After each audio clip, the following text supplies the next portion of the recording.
الحمد لله رب العالمين الرحمن الرحيم مالك يوم الدين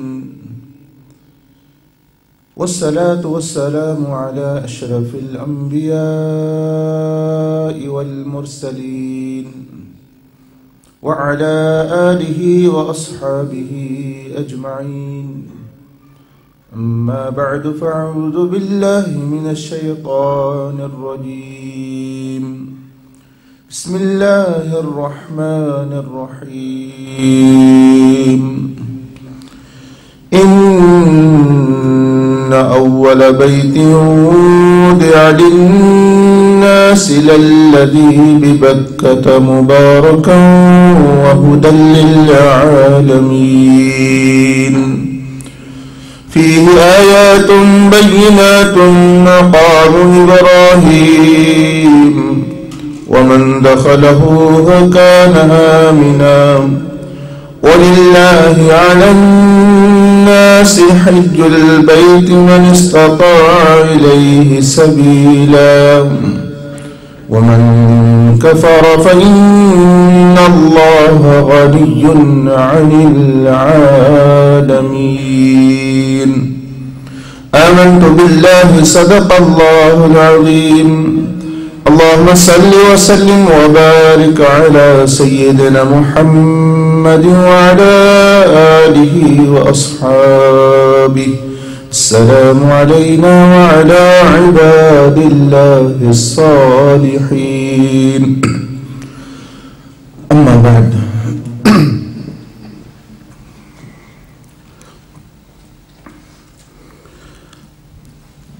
عام طور پر ایسا ہی ہوتا ہے کہ جب کوئی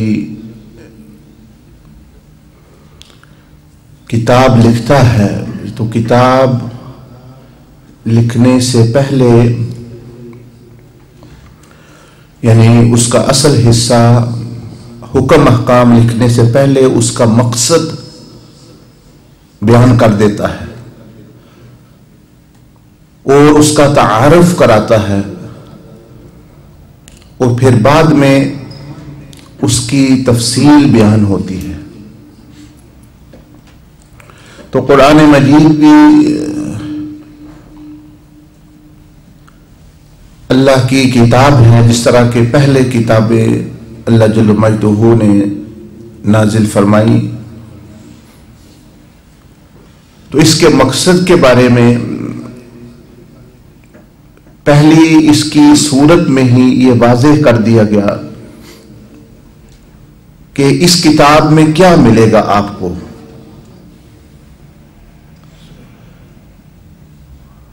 قرآن مجید شروع ہوتا ہے سورۃ الفاتحہ سے. تو کیا ملے گا آپ کو؟ تو اللہ پاک نے فرمایا کہ الحمدللہ رب العالمین. آپ کو جو سارے جہانوں ہر مخلوق جو بھی چیز آپ کو نظر آتی ہے جو نہیں نظر آتی اس رب کا قرب اور اس کی رضا ملے گی.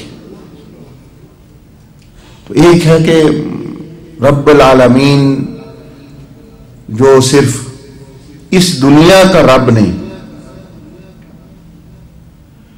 صرف جو ہے وہ عالم ارواح کا رب نہیں، وہ اس سے اگلے جہان جو آنے والے ہیں ان کا بھی وہی رب ہے. کیونکہ عالم ارواح میں بھی اس نے فرمایا الست بربکم، میں ہی کیا میں نہیں تمہارا رب. اور شروع جو قرآن کیا وہ بھی اللہ پاک نے اس صفت سے کہ وہ اللہ جو رب ہے عالمین کا. اور جب ختم قرآن مجید کیا تو اس پہ بھی یہی قل اعوذ برب الناس کہ وہ ہستی جو لوگوں کا رب ہے. تو رب اس ہستی کو کہتے ہیں کہ جو پیدا کرتی ہے اور پھر اس کو جو جس چیز کو اس نے پیدا کیا ہے، جس شے کو پیدا کیا ہے، اس کی ساری ضروریات پوری کرتی ہے اور پوری کر سکتی ہے. اس کی ظاہری بھی باطنی بھی ہر ضرورت اس کی وہ پوری کر سکتے ہیں. تو کچھ لوگ تو آپ کی صرف دنیاوی ضروریات یا کسی ایک معاملے میں مدد کر سکتے ہیں. تو اللہ پاک جو دعوت دے رہے ہیں، شروع میں فرمایا الحمدللہ رب العالمین، سارے جہانوں کا اور ہر چیز کا اسی نے پیدا کیا، اسی اس کو بڑھا رہا ہے، وہی اس کی جو غذائیت اور اس کو قائم رکھے ہوئے ہیں. پھر درمیان میں قرآن مجید میں فرمایا کہ الست بربکم، کیا میں تمہارا رب؟ درمیان میں پھر یاد دہانی ہے، یہ قرآن مجید کے اندر یعنی کس سپارے میں. اور آخر جب قرآن مجید ختم ہونے والا ہے تو آخری صورت جو اللہ پاک نے سلیکٹ کی کہ یہ میرے کلام کی آخری صورت ہوگی، تو وہ بھی یہاں سے دونوں آخری صورتیں شروع ہو رہی ہیں. قل اعوذ برب الفلق، قل اعوذ برب الناس، کہ رب جو ہے وہ لوگوں کا رب، انسانوں کا رب، ان کا مالک، الہ الناس، معبود بلکہ سارے جہانوں کا رب. تو اللہ جل مجدہ وعز وجل نے ابتدا میں بتا دیا کہ اس ہستی کا تمہیں قرب ملنے والا ہے. وہ رب ہے، یعنی ہر چیز کا، انسان، جنات، جو بھی ہے.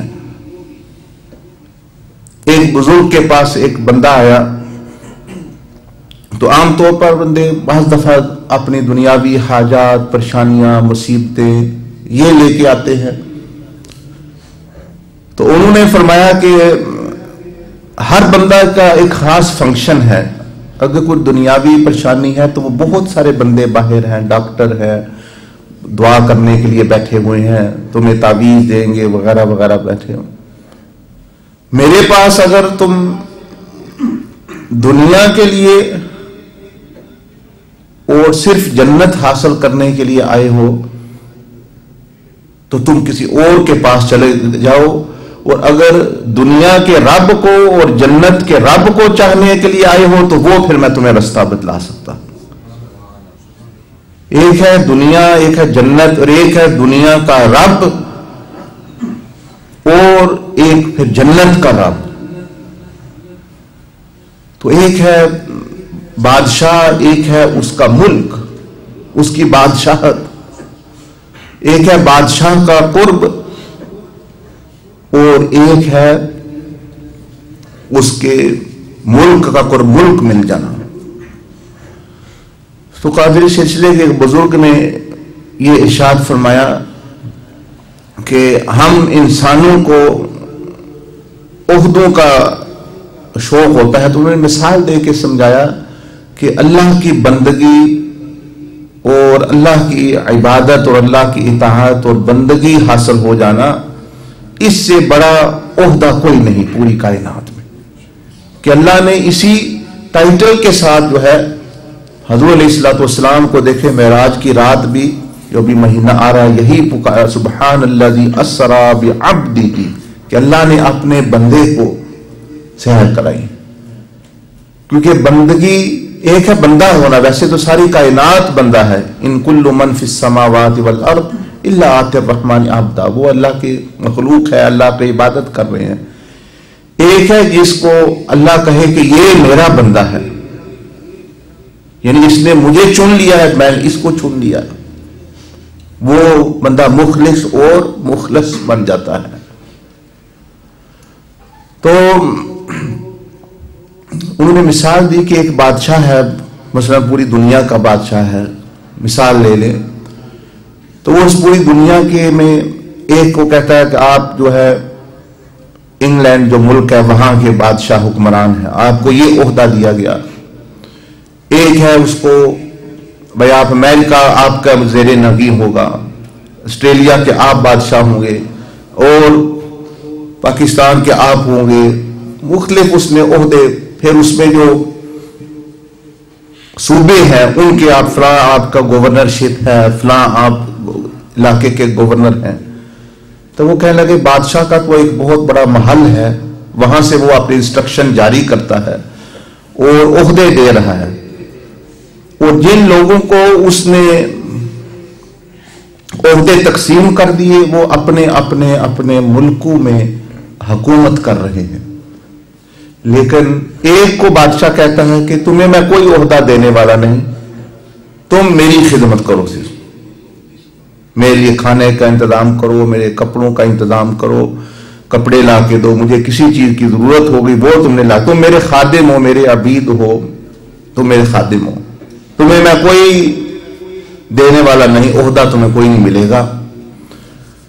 تو وہ فرمانے لگے کہ ظاہری طور پر تو جن لوگوں کو عہدے اور بادشاہتیں مل گئی مختلف ملکوں کی، ان کو وہ بملک مل گئے، وہ حکمرانی کر رہے ہیں، لیکن بادشاہ کا قرب وہ تو اسی خادم کو زیادہ ملے گا، ان کو تو سال سال بادشاہ کو ملنے کا موقع، اس کی زیارت کا موقع، اس کے پاس اٹھنے بیٹھنے کا موقع نہیں ملتا، بلکہ اگر انہوں نے بھی ملنا ہو تو اس خادم کے ذریعے اپوائنٹمنٹ لینا پڑتی ہے اس کو کہ ہم نے ملنا ہے بادشاہ کو، پھر بھی ان کو اتنا قرب نہیں۔ یہ بادشاہ کی اونچ نیچ، اس کے غصے، اس کی خوشی، بار بار کبھی وہ اپنا کھانا لا رہا ہے، کبھی کوئی حکم احکام لا رہا ہے، محل میں رہ رہا ہے بادشاہ کے ساتھ، بادشاہ کی زیارت کر رہا ہے، تو اس کی ہر چیز سے وہ زیادہ واقف ہے دوسروں سے۔ دوسروں کے پاس عہدے تو ہیں لیکن ان کو اتنی معرفت اور پہچان نہیں حاصل کہ جتنی اس کو ہے۔ تو انہوں نے مثال بلا تشبیہ و بلا مثال دے کے یہ سمجھائی بات کہ دیکھیں، ایک آپ عہدوں کے پیچھے پڑے ہیں، یار مجھے یہ میں صدر بنوں، میں وزیر بنوں، میں قطب بنوں، میں ابدال بنوں، باطنی عہدے بھی ہیں، دوسرے عہدے بھی ہیں، ہر قسم کا عہدہ ہے۔ میں سب سے تم اللہ سے یہ طلب کرو کہ میں تیرا بندہ بننا چاہتا ہوں، تو جو مجھے حکم فرمائے بس میرے لیے وہی ہے، میں کچھ نہیں چاہتا، میں صرف تیرا ہوں۔ تو پھر اس بندے کو سب سے زیادہ قرب ملے گا۔ اس لیے سید احمد کبیر رفاعی رحمۃ اللہ علیہ کے مرید نے ان کو لکھا کہ آپ قطب کا عہدہ آپ کے پاس ہے، آپ وقت کے قطب ہیں۔ آپ نے فرمایا نہیں، اللہ نے مجھے اس سے بھی مجھے زیادہ عطا کیا ہے، تم اپنے شیخ کو تم اس سے اونچا سمجھو۔ پھر اس نے لکھا کہ آپ غور سے، آپ نے فرمایا اس سے بھی اونچا سمجھو، اس لیے کہ اللہ پاک نے ارواح کو، اولیاء اللہ کی ارواح کو اکٹھا کیا اور ان سے پوچھا کیا چاہتے ہو؟ کوئی کسی نے کوئی عہدہ لے لیا، کوئی کرامت کسی نے لے لی، کوئی کشف لے لیا، کوئی ابدال بن گیا، کوئی زاہد بن گیا۔ تو مجھے جب پوچھا اے احمد تم کیا چاہتے ہو، تو میں نے اللہ جل مجدہ سے یہی کہا انی ارید ان لا ارید، میں یہ چاہتا ہوں کہ میں کچھ نہ چاہوں۔ یعنی اللہ جل مجدہ نے ان سے پوچھا کون سا عہدہ چاہتے ہو، کون سی کرامت، کون سی بزرگی؟ تو انہوں نے فرمایا کہ میں نے اللہ کی بارگاہ سے وہ عرض کی کہ یا اللہ میں یہی چاہتا ہوں کہ میں کچھ نہ چاہوں بلکہ صرف تو ہی تو چاہے، میں صرف تجھے چاہتا ہوں۔ تو وہ فرماتے ہیں کہ مجھے پھر اللہ پاک نے ابدالیت، قطبیت، یہ ساری چیزیں پیچھے رکھی، وہ چیز عطا کی، اپنی معرفت پھر اللہ پاک عطا فرماتا ہے، اپنی خاص پہچان عطا فرماتا ہے، خاص قرب سے نوازتا ہے۔ اس لیے جو اگلے دن قصہ کسی کو میں سنا رہا تھا کہ جب سیدنا موسیٰ علیہ السلام نے اللہ جل مجدہ سے عرض کی اپنی امت کے لیے کہ اللہ ہمیں کوئی ایسی بات، کوئی ایسا وظیفہ، کوئی ایسا ذکر تلقین فرما کہ جس کے بعد تو ناراض نہ ہو بندے سے، کیونکہ دیکھتے ہیں کہ بہت سارے بندے پہلے نیک بنتے ہیں پھر بد بن جاتے ہیں، پہلے نیک پھر آگے پھر اللہ پاک ناراض ہو جاتا ہے۔ تو انہوں نے اللہ جل مجدہ سے یہ سوال کیا کہ یا رب العالمین یا ارحم الراحمین، ہمیں ایسی بات بتلا، ایسا کوئی عمل بتا کہ راضی ہونے کے بعد تو ناراض نہ ہو۔ تو اللہ جل مجدہ نے فرمایا کہ تم آپ پہاڑ سے نیچے جائیں اور وہاں آپ کو ایک بندہ ملے گا، اس سے پوچھنا۔ اس نے تجربہ اس چیز کا کیا ہے۔ حضرت موسیٰ علیہ السلام پہاڑ سے نیچے اترے تو انہوں نے سوچا شاید مجھے کوئی سیدنا خضر جیسا بندہ ملے گا، جہاں اللہ پاک نے پہلے بھی ایک مرتبہ ان کو بھیجا، لیکن ان کو حیرانگی ہوئی کہ جو پہلا بندہ ان کے سامنے آیا انہوں نے غور کیا، جو اللہ نے ان کو جل وعلا بصیرت دی، وہ شیطان تھا. تو آپ نے سوچا یہ تو نہیں ہو سکتا، اس نے کیا بتانا ہے؟ وحی آئی کہ اسی سے پوچھو، اس نے ناراضگی کا اور رضا کا تجربہ کیا ہوا ہے بہت لمبا. اس کو میری رضا کا بھی بڑا تجربہ ہے کہ میں جب راضی ہوتا ہوں تو یہ نبی بھی نہیں تھا تو آسمانوں کی بادشاہتوں اور جنتوں میں اس کو میں لے گیا. اور اس کی میری ناراضگی کا کہ سب سے بڑا ایکسپیرینس اسی کو ہے کہ اس سے جتنا میں ناراض ہوں اس سے کسی سے اتنا ناراض نہیں. اور انبیاء اور صحابہ کے علاوہ میں کس سے کتنا راضی ہوا اس پر کہ اس سے زیادہ کسی پر راضی نہیں. کسی کو میں یعنی نبیوں کے ذریعے، نبیوں کے علاوہ، انبیاء کے علاوہ جسم کے ساتھ اور روح کے ساتھ کسی کو جنتوں میں وہ نہیں لیا جایا گیا. کوئی جنوں میں کوئی ولی ایسا نہیں گزرا، کوئی انسانوں میں ولی ایسا نہیں گزرا. روحانی طور پر تو اولیاء اللہ جاتے رہتے ہیں، ان کے اپنے مقامات ہیں، لیکن آپ جانتے ہیں معراج جسمانی طور پر تو حضور علیہ الصلوۃ والسلام کو ہوئی، اور کچھ اور انبیاء علیہ السلام وہ بھی تشریف لے گئے. لیکن اولیاء اللہ میں سے کسی کو اس طرح کہ بے ظاہری بھی جسم کے ساتھ وہ چلے گئے ہیں. تو موسیٰ علیہ السلام نے پوچھا تو اس نے اپنی بڑی لمبی چوڑی کہانی سنائی کہ میں اس طرح رہتا تھا زمین پہ، میں اس طرح اللہ کی عبادت کرتا تھا، اس طرح میں اللہ کی راہ میں جہاد کیا، اس طرح میں نے جو باغی جنات سے ان کے ساتھ لڑا، پھر اللہ پاک کا حکم شریعت نافذ کی پوری دنیا میں. یعنی یہ اس کا درجہ تھا. یعنی شیطان گمراہ ہونے سے پہلے بہت بڑا عابد، زاہد، مجاہد اور اونچے درجے کا قرب اس کو حاصل. تو جب پوری دنیا بھی اس کو حکومت ملی، اس نے پھر بھی اللہ کو نہیں بھولا، تو اللہ پاک نے آسمانوں کی جو ہے بادشاہت اور آسمانوں کی بادشاہت میں اللہ پاک اس کو لے گئے. وہاں وہ جا کے عبادت کرتا تھا. پھر دوسرے، تیسرے، چوتھے، پانچویں، چھٹے، ساتویں آسمان تک، یہاں تک کہ ہم نے تو نام سنے ہوئے ہیں، پھر یعنی جنتوں تک. تو جب اللہ جل وعلا نے اتنا قرب اس کو بخشا، وہ اس کے بعد پھر اس نے واقعہ بیان کرتے کرتے وہ یہاں پہنچایا کہ حضرت آدم علیہ السلام کا زمانہ ہے، اللہ نے ان کو پیدا کیا. اس کے بعد وہ رونے لگ پڑے. موسیٰ علیہ السلام بھی پریشان ہو گئے کہ یہ رو رہا ہے. اب اس نے کہا کہ آپ تو اللہ کے پیغمبر معصوم ہیں، لیکن آپ کو میں یہ بات بتاؤں کہ میں نے جتنی بھی عبادت کی ہے، جتنی بھی عبادت کی تھی ہزاروں لاکھوں سال کی، وہ میں نے مرتبے اور عہدے کے لیے کی تھی. یہ سیکرٹ، یہ راز اس نے بتایا اس کی تباہی کیوں آئی اور اللہ اس سے ناراض کیوں ہے. ورنہ اللہ تو کسی پر ظلم نہیں کرتا. انہیں عبادت کی تو اللہ نے ویسے ہی اس کو دھتکار دیا ہو. اس نے کہا کہ جتنی میں نے عبادت کی میں نے دنیا کو دکھانے کے لیے تو نہیں، لیکن میرے دل میں تھا کہ مجھے اونچا مقام ملے، مجھے روحانیت میں اونچا مقام ملے، مرتبہ ملے، عہدہ ملے. جب میرا مقصد یہ تھا تو جب ایک عہدہ آدم علیہ السلام کو دے دیا گیا، ان کو نبی بنا دیا گیا اور ان کو مجھ سے زیادہ عہدہ مل گیا اور مجھے حکم ہوا کہ اس کے آگے جھکو، تو میں نے سوچا میں تو عہدے کے لیے، میں تو روحانی مرتبے کے لیے عبادت کر رہا تھا، تو اب وہ مرتبہ کسی اور کو مل گیا تو اب میں نے پھر انکار کر دیا.